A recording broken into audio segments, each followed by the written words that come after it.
আসসালামু আলাইকুম। দাওয়াত ও তাবলীগ হইতে পড়া 38। হযরত আনাস ইবনে মালিক রাদিয়াল্লাহু আনহু হইতে বর্ণিত আছে যে রাসূলুল্লাহ সাল্লাল্লাহু আলাইহি ওয়াসাল্লাম ইরশাদ করিয়াছেন যে আপন জবান দ্বারা কোনো হক কথা বলে যার উপর পরবর্তীতে আমল হইতে থাকে, আল্লাহ তাআলা কিয়ামত পর্যন্তের জন্য উহার সওয়াব জারি করিয়া দেন। আবার আল্লাহ তাআলা কিয়ামতের দিন উহার পুরোপুরি সওয়াব দান করিবেন। মুসনাদ আহমদ। 39। হযরত আবু মাসউদ বদরি রাদিয়াল্লাহু তাআলা বলেন, রাসূলুল্লাহ সাল্লাল্লাহু আলাইহি ওয়াসাল্লাম ইরশাদ করিয়াছেন, যে ব্যক্তি সৎ কাজের দিকে পথ দেখায় যে সে সৎ কর্মকারীদের সমান সওয়াব লাভ করে। আবু দাউদ। 40। হযরত আবু হুরায়রা রাদিয়াল্লাহু তাআলা আনহু হইতে বর্ণিত আছে যে রাসূলুল্লাহ সাল্লাল্লাহু আলাইহি ওয়াসাল্লাম ইরশাদ করিয়াছেন, যে ব্যক্তি হেদায়েত ও সৎ কাজে দাওয়াত দিবে সে ওই সমস্ত লোকদের আমল সমান সওয়াব পাইতে থাকিবে যারা সেই সৎ কাজের অনুসরণ করিবে, এবং অনুসরণকারীদের সওয়াবে কোনো কম হইবে না। এমনিভাবে যে গোমরাহির কাজের দিকে দাওয়াত দিবে সে ওই সমস্ত লোকদের আমলের গুনাহ পাইতে থাকিবে যারা সেই গোমরাহির অনুসরণ করিবে, এবং উহার কারণে সেই অনুসারীকারীদের গুনায় কোনো কম হইবে না। মুসলিম। 41। হযরত আলকামা ইবনে সাইদ রাদিয়াল্লাহু আনহু বলেন, একবার রাসূলুল্লাহ সাল্লাল্লাহু আলাইহি ওয়াসাল্লাম বয়ান করিলেন, যাহাতে কতিপয় মুসলমান কওমের প্রশংসা করিলেন। তারপর ইরশাদ করিলেন, ইহা কেমন কথা যে কতিপয় কওম তাহাদের নিজ প্রতিবেশীর মধ্যে না দ্বীনের বুঝ পয়দা করে, না দ্বীন শিক্ষা দেয়, না তাহাদিগকে নসিহত করে, না তাহাদিগকে সৎ কাজের আদেশ করে, না তাহাদিগকে অসৎ কাজ হইতে বারণ করে। আর কি ব্যাপার, কতিপয় কম নিজ প্রতিবেশীর নিকট হইতে না এলেম শিক্ষা করে, না দ্বীনের বুঝ হাসিল করে, আর না নসিহত গ্রহণ করে। আল্লাহর কসম, এই সমস্ত লোকেরা নিজ প্রতিবেশীদেরকে এলেম শিক্ষা দিবে, তাহাদের মধ্যে দ্বীনের বুঝ পয়দা করিবে, তাহাদেরকে নসিহত করিবে, তাহাদেরকে সৎ কাজে আদেশ করিবে, অসৎ কাজ হইতে বিরত রাখিবে। আর অন্য লোকেরা তাহাদের প্রতিবেশীদের নিকট হইতে দ্বীন শিক্ষা করিবে, তাদের নিকট হইতে দ্বীনের বুঝ হাসিল করিবে, এবং তাহাদের নসিহত গ্রহণ করিবে, নতুবা আমি তাহাদেরকে দুনিয়াতে কঠিন শাস্তি দেব। অথবা রাসূলুল্লাহ সাল্লাল্লাহু আলাইহি ওয়াসাল্লাম মিম্বার হইতে নিচে নামে আসিলেন। লোকদের মধ্যে এই ব্যাপারে বলা হইল যে রাসূলুল্লাহ সাল্লাল্লাহু আলাইহি ওয়াসাল্লাম কোনো কওমকে সম্পর্কে ইহা বলিয়াছেন। লোকেরা বলিল, আশারি কওমের লোকজনদের উদ্দেশ্য করিয়া বলিয়াছেন, কারণ তারা এলেমওয়ালা এবং তাদের আশেপাশে গ্রামের লোকেরা দ্বীন সম্পর্কে অজ্ঞ। আশারি লোকদের নিকট এই সংবাদ পৌঁছাইল। তারা রাসূলুল্লাহ সাল্লাল্লাহু আলাইহি ওয়াসাল্লামকে দূতে পৌঁছাইয়া আরজ করে, ইয়া রাসূলুল্লাহ, আপনি কতিপয় কওমের প্রশংসা করিয়াছেন আর আমাদের প্রতি অসন্তুষ্ট প্রকাশ করিয়াছেন, আমাদের কি অন্যায় হইয়াছে? রাসূলুল্লাহ সাল্লাল্লাহু আলাইহি ওয়াসাল্লাম পুনরায় ইরশাদ করিলেন, এই সমস্ত লোকেরা নিজেদের প্রতিবেশীদেরকে এলেম শিক্ষা দিবে, তাদেরকে নসিহত করিবে, তাদেরকে সৎ কাজে আদেশ করিবে, অসৎ কাজ হইতে বারণ করিবে। এমনভাবে অন্যদের উচিত যে তারা নিজেদের প্রতিবেশীদের নিকট হইতে শিক্ষা করিবে, তাদের নিকট নসিহত গ্রহণ করিবে, দ্বীনের বুঝ হাসিল করিবে, নতুবা আমি তাদের সকলকে দুনিয়াতে কঠিন শাস্তি প্রদান করিব। আশারিগণ আরজ করিলেন, ইয়া রাসূলুল্লাহ, আমরা কি অন্যদেরকে জ্ঞান দান করিব? রাসূলুল্লাহ সাল্লাল্লাহু আলাইহি ওয়াসাল্লাম পুনরায় আপন সেই হুকুম ইরশাদ করিলেন। তাহারা তাইতোবার একই কথা আরজ করিল। নবী করিম সাল্লাল্লাহু আলাইহি ওয়াসাল্লাম পুনরায় নিজের সেই হুকুম ইরশাদ করিলেন। অথবা তারা আরজ করিল, ইয়া রাসূলুল্লাহ, আমাদেরকে 1 বছরের সময় দিন। নবী করিম সাল্লাল্লাহু আলাইহি ওয়াসাল্লাম তাদেরকে তাদের প্রতিবেশীকে শেখার জন্য 1 বছর সুযোগ দিলেন, যাহাতে তাদের মধ্যে দ্বীনের বুঝ পয়দা করে এবং তাদেরকে শেখায় এবং তাদেরকে নসিহত করে। অথবা রাসূলুল্লাহ সাল্লাল্লাহু আলাইহি ওয়াসাল্লাম এই আয়াত তেলাওয়াত করিলেন, অর্থাৎ বনী ইসরায়েলের মধ্যে যারা কাফের ছিল তাদের উপর দাউদ ও হযরত ঈসা আলাইহিস সালামের জবানে লানত করা হইয়াছিল। আর এই লানত এই জন্য করা হইয়াছিল যে তাহারা আদেশের বিরোধিতা করিয়াছে এবং সীমা অতিক্রম করিয়াছে। যে অন্যায় কাজে তারা লিপ্ত ছিল উহা হইতে একে অপরকে নিষেধ করিত না। তাদের এই কাজ প্রকৃত খারাপ ছিল। তাবরানী। 42। হযরত উসামা ইবনে যায়েদ রাদিয়াল্লাহু আনহু হইতে বর্ণিত আছে যে তিনি রাসূলুল্লাহ সাল্লাল্লাহু আলাইহি ওয়াসাল্লামকে ইরশাদ করিতে শুনিয়াছেন যে কিয়ামতের দিন এক ব্যক্তিকে আনা হইবে এবং তাহাকে জাহান্নামে নিক্ষেপ করা হইবে, যাহাতে তাহার নাড়ী ভুঁড়ি বাহির হইয়া পড়িবে।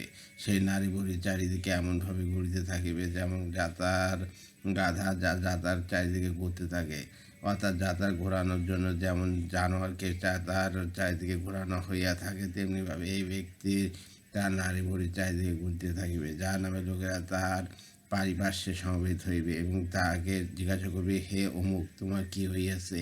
তুমি কি সৎ কাজ আদেশ করিতে না, অসৎ কাজ হইতে আমাদেরকে নিষেধ করিতে না? সে উত্তর দেবে, আমি তোমাদেরকে সৎ কাজ আদেশ করিতাম, কিন্তু নিজে উহার উপর আমল করিতাম না, এবং অসৎ কাজ থেকে নিষেধ করিতাম, কিন্তু নিজে উহা করিতাম না। বুখারী 43 হযরত আনাস ইবনে মালিক রাদিয়াল্লাহু তাআলা আনহু বর্ণনা করেন যে রাসূলুল্লাহ সাল্লাল্লাহু আলাইহি ওয়াসাল্লাম ইরশাদ করিয়াছেন, সবই মিরাজে এমন এক জামাতের নিকট দিয়া অতিক্রম করিয়াছি যে তাদের ঠোঁট জাহান্নামের আগুন কাশি দ্বারা কাটা হইতেছে। আমি জিবরাইল আলাইহিস সালামকে জিজ্ঞাসা করলাম, এই সমস্ত লোক কারা? তিনি বললেন, ইহারা ওই সকল ওয়াজকারী যারা অন্যদেরকে সৎ কাজের জন্য বলিত আর নিজেরা নিজেদেরকে ভুলিয়া যাইত, অর্থাৎ নিজেরা আমল করিত না, অথচ তারা আল্লাহ তাআলার কিতাব পড়িত। তারা কি জ্ঞানবান ছিল না? আল্লাহর রাস্তায় বাইর হওয়ার ফজিলত। কোরআনের আয়াত। আল্লাহ তাআলা ইরশাদ, আর যারা ঈমান আনিয়াছে এবং নিজেদের ঘর ছাড়িয়াছে আল্লাহ তাআলার রাহে জিহাদ করিয়াছে, আর যারা এই সকল মুজাহিদদিগকে নিজেদের নিকট আশ্রয় দিয়াছে এবং তাদেরকে সাহায্য করিয়াছে, ইহারা ঈমানের পূর্ণ হক আদায় করিয়াছে, তাদের জন্য রইয়াছে মাগফিরাত ও সম্মানজনক রুজি। আনফাল।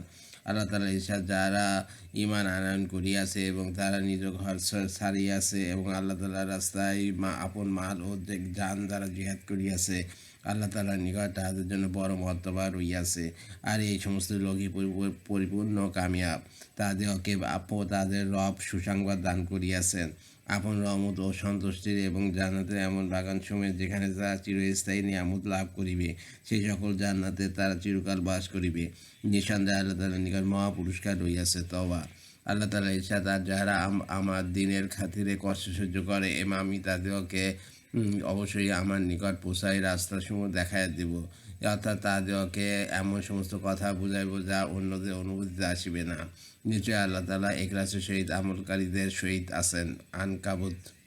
আল্লাহ তাআলা ইরশাদ, যে ব্যক্তি মেহনত করে সে নিজের লাভের জন্য মেহনত করে, নতুবা আল্লাহ তাআলা সমগ্র জাহানের কারোর প্রয়োজন নাই। আনকাবুত।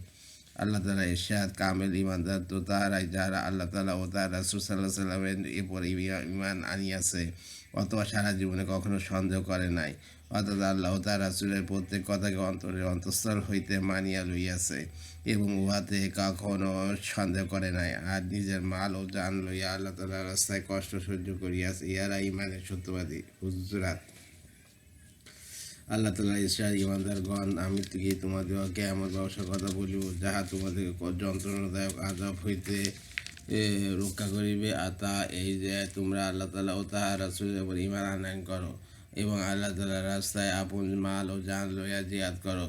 উহা তোমাদের জন্য অতি উত্তম যদি তোমরা কিছু বুঝ জ্ঞান রাখো। উহা দ্বারা আল্লাহ তাআলা তোমাদের গুনাহসমূহকে মাফ করিয়া দিবেন এবং তোমাদেরকে জান্নাতের এমন বাগানসমূহে প্রবেশ করাইবেন যাহা নিম্নদেশ দিয়া নহরসমূহ প্রবাহিত হইবে, এবং উত্তম গৃহসমূহে দাখিল করিবেন যা তোমার সর্বদা অবস্থানে উদ্যানসমূহে হইবে। ও অনেক বিরাট সফলতা। সব।